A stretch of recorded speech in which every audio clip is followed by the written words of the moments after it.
a clinical perfusionist at Bari, Italy, that present to us the correlation for oxygen delivery and AKI. Go, Angelo. Can you hear me? Yes. Okay, thank you so much for the opportunity to share this presentation. I am Ignazio Condello. I am a cardiovascular perfusionist. I came from Italy. This is my disclosure for this presentation. I see the previous presentation about oxygen delivery, and I use this approach in my last 12 years as perfusionist in clinical practice in adult patients.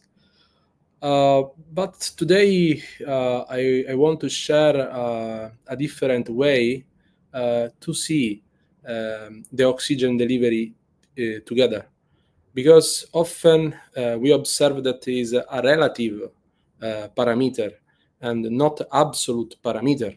In many studies talk about the oxygen delivery in relation to VuSio2 production, in relation to oxygen extraction ratio, in relation to the morbidity, the frailty of the patients. So in this way, the work of perfusionists is a really different work, because many parameters have a positive and negative impact during cardiopulmonary bypass. In particular, the venous return, expression of hydration, volemia, vascular resistance, expression of the mechanical ventilation of the patients, liquid and add volume, have an important impact in the management of oxygen delivery and in the generation of blood flow during cardiopulmonary bypass. Today, we have many technology and flow meter to address this parameter. So today, I want to talk that often we talk about goal direct perfusion only in cardiopulmonary bypass, but is correct believe in an holistic approach.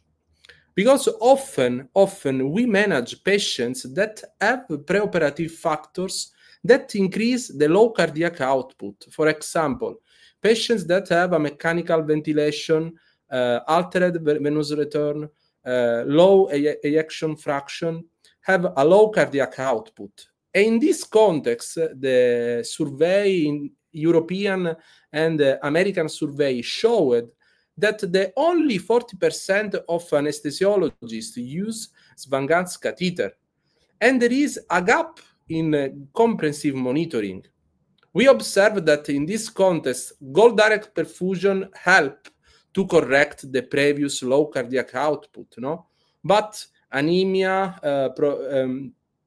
extended CPB time with increase of inflammation, microcirculatory dysfunction, microembolic activity, have an adverse impact. So in this context, is really important the consideration of holistic approach before cardiopulmonary bypass and at the end of cardiopulmonary bypass. The other approach, interesting approach that I study in the last month is the management and the monitoring of oxygen extraction ratio and venous return in superior vena cava and inferior vena cava. Because often when we monitoring the VuSio2 and the oxygen extraction ratio is a mixed parameter and not a selective parameter for the organ. And this is another interesting approach for paving the way in the future study. The other critical consideration that are the critical consideration for my past study and contemporary study, no, is that we have a gap in pre-bypass procedure and post-bypass procedure. It is important to have an ADIR for macrocirculatory aspect in the context of called direct perfusion. So in the previous presentation, really interesting of the other colleague, we observe and we see the role of oxygen delivery, no? The cardiac output, the oxygen content in relation to body surface area, and about the carbon dioxide production, that is really, really interesting parameter presented by Professor Philippe de Sommer. So this is the study and show the effectiveness in prediction and protect from acute kidney injuries. So in my previous study, I didn't use the carbon dioxide production because in our experience, in previous experience, we used the carbon dioxide insufflation in the surgical field. And this is a big bias. And for this reason, we study the patients underwent cardiopulmonary bypass with the nadir of 280 in relation to oxygen extraction ratio, and the patients that use cardiac index without flow meter in relation to the mixed venous saturation. In this context, we found that the two groups are similar for characteristics, hemoglobin and the preoperative value, and the morbidity and time of CPB. We found that there are a statistical significant difference in lactate production. In particular, the group A reported a low incidence of hyperlactatemia for the management of the DO2 much more 280 than the group that use a low value of oxygen delivery. And we did the same for the incidence of hyperlactatemia for the patients that use only cardiac index without oxygen delivery. This is the trend of the lactate production in relation to oxygen delivery and cardiac index. And we found that the sensitivity and specificity of oxygen delivery in relation to oxygen extraction ratio is much, much better than cardiac index. And we share the results about this as negative predictive value and positive predictive value. And we found that the incidence of hyperlactatemia was very low in the group A that used oxygen delivery much more than 280 in relation of oxygen extraction ratio of 25%. This approach is correlated with the acute kidney injuries. The patients that reported incidence of lactate during CPB reported an incidence of an increase of acute kidney injuries and an increase of mechanical ventilation at the length of stay in intensive care unit.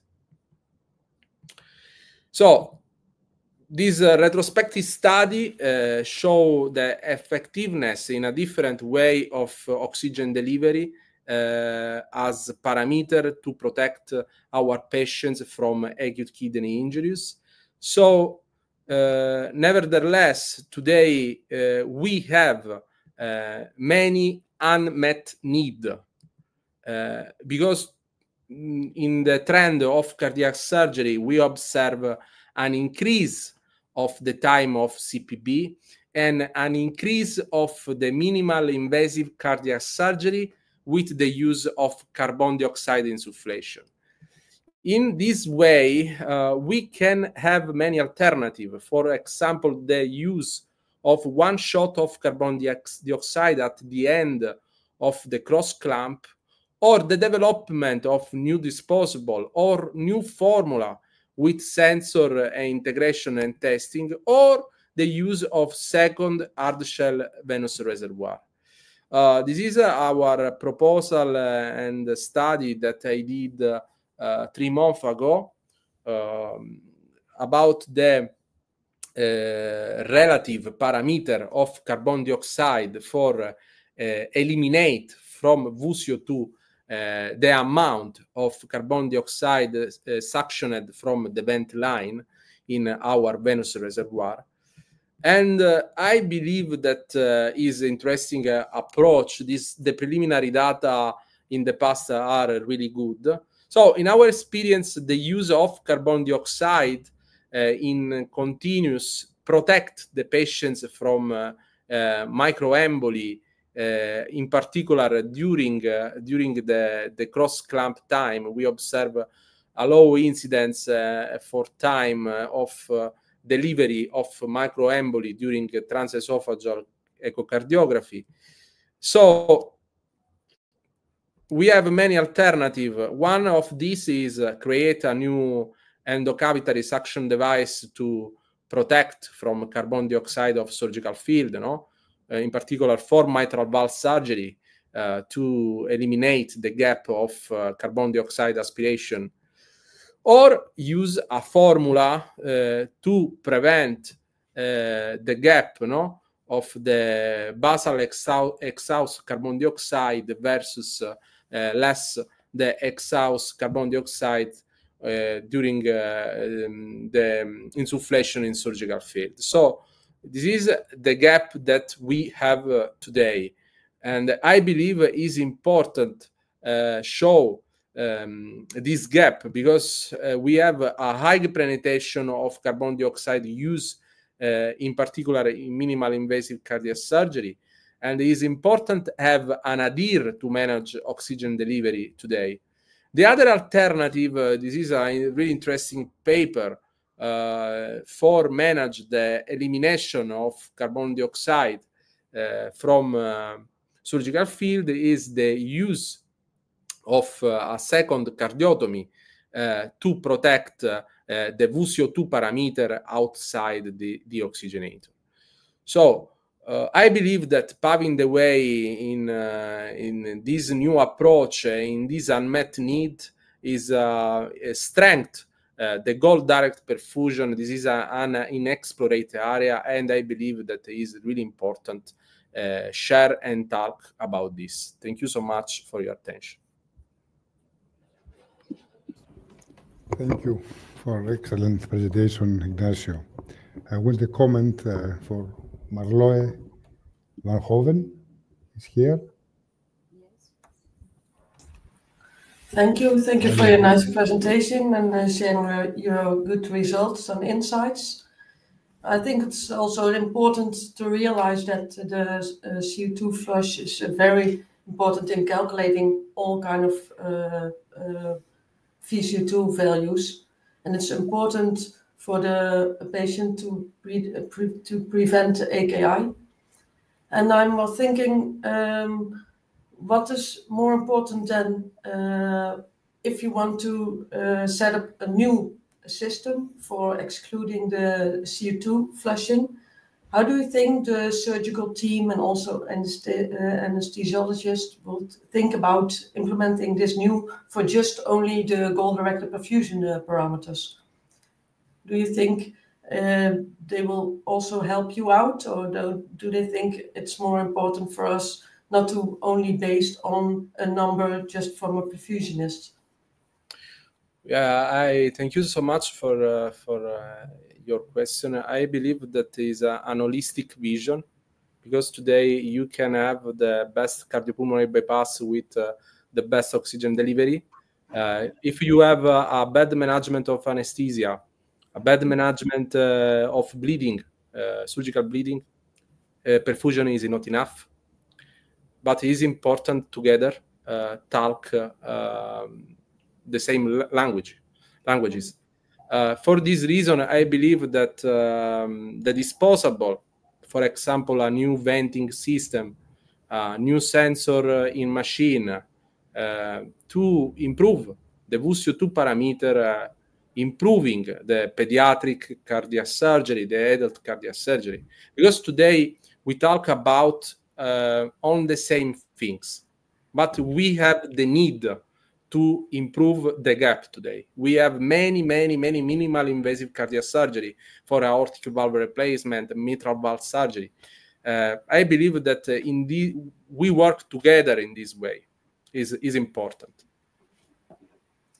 And how do you think we can implement it in future trials to really make sure that everyone will believe in this kind of new insights, just like yours? Yes, it is a little bit difficult, because if we don't have the instrument, to do this, we have many gaps in the measurement. I believe that the first step is talk with the company, the scientific community about this gap.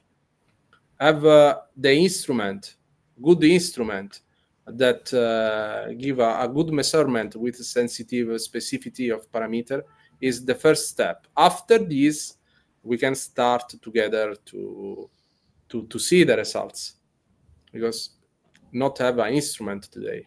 I develop a formula, but every oxygenator have different VuSio2, because I have a different design of fiber, different condensation, different gas escape, no? And is a little bit difficult, but I believe that in the future, now we start to talk about this, but in the future we observe new futures. Yes, yeah. And now we're also able, because of we gather and collect a lot of data in each center and different centers, to really make sure that we're having all multivariate values in different studies of multicenter studies. For sure. We keep in touch together. We keep in touch together. Thank you. Ignacio, just a comment about the CO2 flood. We used to create CO2 flood, especially in minimal invasive cases, and with continuous infusion of CO2. And we have, believe me, no cases of brain problems. We have nothing at all.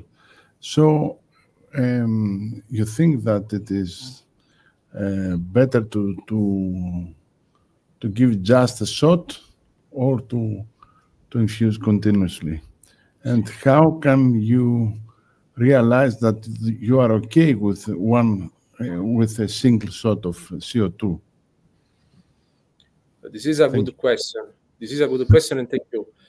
I believe today that every center have a different approach to winning, or daring during cardiopulmonary bypass.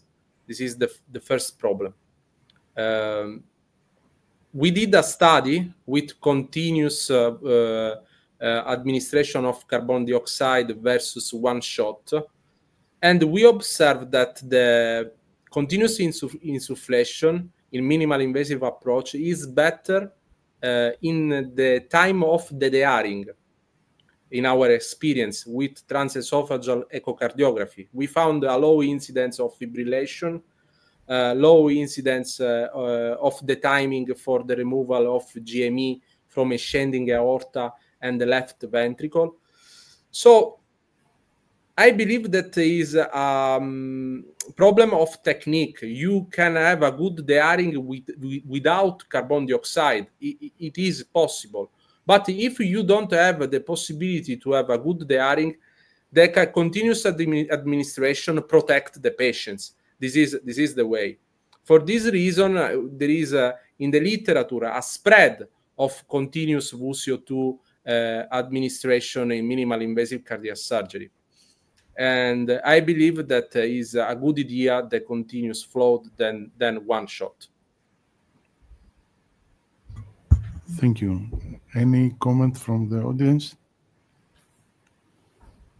Thank you, Marluz. I want to thank Marluz and introduce her, because we didn't introduce Marluz. She's a clinical perfusionist at Heartbeat, and she now with Dr. Richard Acid are going to create the European Perfusion Registry and they are going to present this once again at the Europerfusion in Athens. So all the clinics and the hospitals in the future they can share data and we can do better research and studies. Thank you, Marluz. Thank you, Ignacio, for your contribution to our webinar. And for the last presentation, I'm very glad